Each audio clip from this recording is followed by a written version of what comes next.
عمر آ رہا ہے پھر سے۔ لنچ پر نانو نے اچانک اس سے کہا وہ کھانا کھانا بھول گئی۔ پرسوں آ رہا ہے، آپ کو کس نے بتایا؟ اس نے بے چینی سے نانو سے پوچھا۔ تم اس وقت سو رہی تھی، وہ بھی تم سے بات کرنا چاہ رہا تھا، مگر میں نے جب یہ بتایا کہ تم سو رہی ہو تو پھر اس نے جگانے سے منع کر دیا۔ نانو نے تفصیل بتائی تھی۔ علیزے کے چہرے پر مسکراہٹ ابھری۔ چھٹیاں گزارنے آ رہا ہے؟ اس نے پوچھا۔ ہاں، یہی سمجھ لو، فورن سروس چھوڑ رہا ہے، لیکن کہہ رہا تھا چند ہفتے تک پولیس سروس جوائن کر لے گا۔ علیزے کو حیرت کا جھونکا لگا۔ عمر اور پولیس سروس؟ مجھے یقین نہیں آ رہا۔ نانو، اتنی اچھی پوسٹ چھوڑ گئے، آخر وہ کرے گا کیا یہاں؟ انکل نے اس سے کچھ نہیں کہا؟ اسے ابھی بھی یقین نہیں آ رہا تھا۔ جہانگیر سے اس کا کوئی جھگڑا ہو گیا ہے، اس نے مجھے تفصیل نہیں بتائی، لیکن they are not on talk terms nowadays۔ اس میں کون سی نئی بات ہے؟ یہ تو پچھلے کئی سال سے ہو رہا ہے۔ عریضے کو واقعی کوئی حیرانی نہیں ہوئی تھی۔ ہاں، مگر مجھے پھر کوئی جھگڑا ہوا ہے دونوں میں، اب آئے گا تو پتہ چلے گا کہ کیا ہوا۔ نانو بھی زیادہ فکر مند نہیں لگ رہی تھی۔ یہی رہے گا کیا؟ اس نے نانو سے پوچھا۔ ہاں، کہہ رہا تھا کہ پوسٹنگ ملنے تک یہی رہے گا۔ مجھ سے پوچھ رہا تھا کہ تمہارے یا اپنے لیے کسی چیز کی ضرورت ہو تو اسے بتا دے، وہ لے آئے گا۔ اپنے لیے تو میں نے کچھ نہیں کہا، لیکن تمہارے لیے کچھ پرفیومز لانے کے لیے کہا تھا۔ میری بات پر وہ ہنسنے لگا۔ علیزے کے ذہن میں بے اختیار ایک یاد لہرائی۔ کہہ رہا تھا یہ تو کوئی منگوانے والی چیز نہیں، جانتا ہوں علیزے کے سامنے جاؤں گا تو پرفیومز کے بغیر کیسے جاؤں گا؟ پھر میں نے اس سے کہا کہ اچھی کتابیں لے آئے تمہارے لیے، خاص طور پر پینٹنگ کے بارے میں کوئی نئی کتاب۔ نانو اسے بتاتی گئی تھی۔ آپ نے ایسے ہی تکلیف دی نانو؟ ارے نہیں، وہ خود اصرار کر رہا تھا۔ میں تم ذرا اس کے لیے کمرہ سیٹ کروا دینا اور انیکسی بھی ذرا صاف کروا دینا، اس کا سارا سامان بھی آ رہا ہے، ابھی فی الحال تو یہیں رکھوائے گا، پھر جب پوسٹنگ ملے گی تو لے جائے گا۔ نانو نے اسے ہدایت دیتے ہوئے کہا تھا۔ پھر وہ لنچ کرنے کے بعد اٹھ کر چلی گئی تھی۔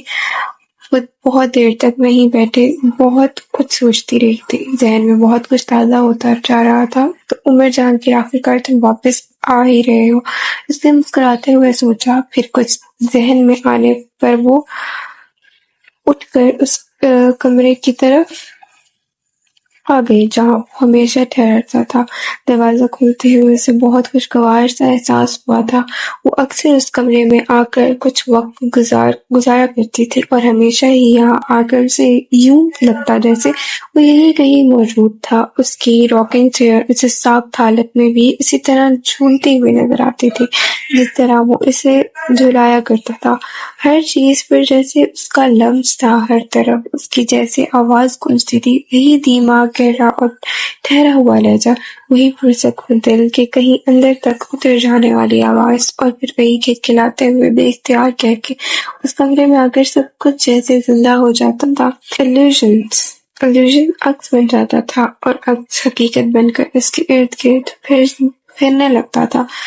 کمرے میں وہی مخصوص خوشبو بسی ہوئی تھی۔ عمر کے استعمال میں آنے والی چھوٹی چھوٹی چیزیں اسی طرح اپنی جگہ پر تھی جیسے انہیں کل ہی رکھا گیا ہو۔ اس نے یاد کرنے کی کوشش کی، پہلی بار وہ کب آیا تھا۔ اسے اپنے ذہن پر زور نہیں دینا پڑا، اسے اچھی طرح یاد تھا کہ وہ کس سال، کس تاریخ، کس دن، کس وقت آیا تھا۔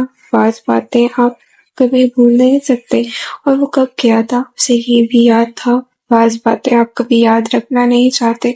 لیزی کے لیے تب سے آج تک وہ یہی تھا، اسی کمرے میں، کم از کم اس کے لیے۔ اسے اپنے پیچھے دروازہ کھلنے کی آواز آئی تھی۔ وہ بے اختیار پلٹی۔ اچھا کیا تم ابھی یہ کمرہ دیکھنے آ گئی، میں نے سوچا میں بھی ایک نظر ڈال ہی لوں۔ نانو اندر آ گئی تھی۔ چند لمحے تنقیدی نظروں سے وہ کمرے کا جائزہ لیتی رہی، پھر جیسے مطمئن بھی ہو کر، میرا خیال ہے کہ سب کچھ ٹھیک ہی ہے، لیکن پھر بھی تم ذرا ہر چیز کو اچھی طرح چیک کر لینا، میں نہیں چاہتی کہ اسے یہاں کوئی تکلیف ہو۔ نانو مڑ کر کمرے سے نکل گئی تھی۔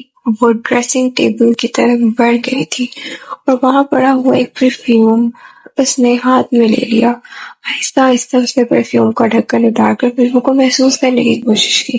بے اختیار مسکراہٹ اس کے ہونٹوں پر آئی۔ ایک بار پھر ایک امیج اس کے ذہن میں لہرایا تھا۔ اس نے ڈریسنگ ٹیبل کے آئینے کو دیکھا، وہاں یکدم کوئی اور نظر آنے لگا تھا۔ وہیں اسی جگہ چند سال پہلے وہ بے اختیار چند قدم پیچھے ہٹ گئی۔ اسے اپنی گردن اور بالوں پر فوار پڑتی ہوئی محسوس ہوئی۔ چلیں جی، یہیں سے ہوتا ہے ہمارا باب نمبر 1 ختم، اور امید کرتے ہیں آپ کو اچھا لگا ہوگا۔